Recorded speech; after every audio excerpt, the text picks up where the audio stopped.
आपको गधा कह दिया जाए तो आप भी बुरा मान जाएंगे, अगर उसे गधा कह दिया जाए तो वो भी हो सकता है मारेगा, अगर मुझे गधा कह दिया जाए तो हो सकता है कि मैं भी आपको कुछ अपशब्द।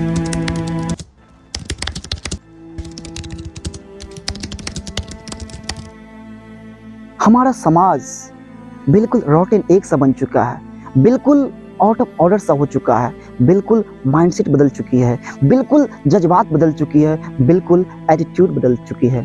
आइए दो एग्जाम्पल के साथ आपको मैं समझाता हूँ, बड़े गौर से समझिएगा चीज़ों को। हो सकता है किसी को बुरा लग सके, हो सकता है किसी को अच्छा लगे, किसी को कुछ नया सीखने को मिले और किसी का ज़िंदगी अच्छा हो सके, किसी की ज़िंदगी में कुछ अच्छा आ सके और उसके सोचने का भी तरीका आपका अच्छा हो सके। चलिए दो एग्जाम्पल के साथ समझते हैं, एक शेर और एक गधा।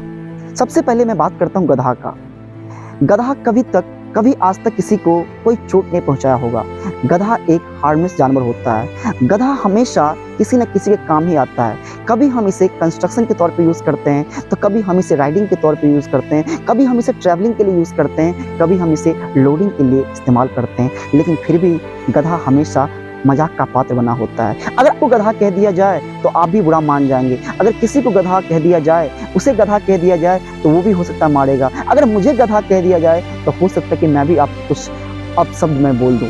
लेकिन गधा हमेशा अच्छी चीज़ों के लिए होता है। आप समझ सकते हैं कि हमारा समाज कैसा है। लेकिन दूसरी तरफ इन अदर हैंड आप शेर को देखिए, जवानों से कभी शेर किसी काम नहीं आता है। लोग शेर से डरते हैं, लोग शेर से भागते हैं और कभी वो काम के नहीं आता है, लेकिन फिर भी लोग शेर को बहुत ही गर्व से महसूस करते हैं। मैं आपको बता दूं कि अगर आपको शेर कह दिया जाए, आपका भी छाती गर्व से चौड़ा हो जाता है। अगर मुझे शेर कह दिया जाए, मेरा भी मन बड़ा हो जाता है। लेकिन दोस्त समझिए कि इससे आपको सीखने को ये मिलता है कि लोग बड़ों के सामने लोग अपना माथा टेक देते हैं, तो घुटने टेक देते हैं। तो ऐसा नहीं होना चाहिए दोस्त।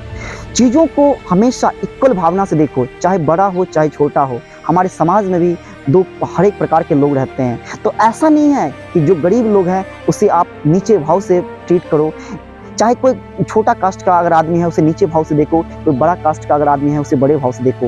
No, both are equal. आपको सही नज़रिए से देखना है, समझ गए ना। भगवान ने आपको दो आंख दिया है सभी को एक नज़रिए से देखने के लिए, ना कि दो नज़रिए से। तो आई होप, मुझे आशा है कि इस वीडियो के माध्यम से मैं कुछ एक अच्छा मैसेज आप लोगों तक छोड़ पाया होगा, और किसी को अगर इस बातों से अगर किसी की भावनाओं को ठेस पहुंचा होगा तो उसके लिए मैं क्षमा प्रार्थी हूँ। धन्यवाद।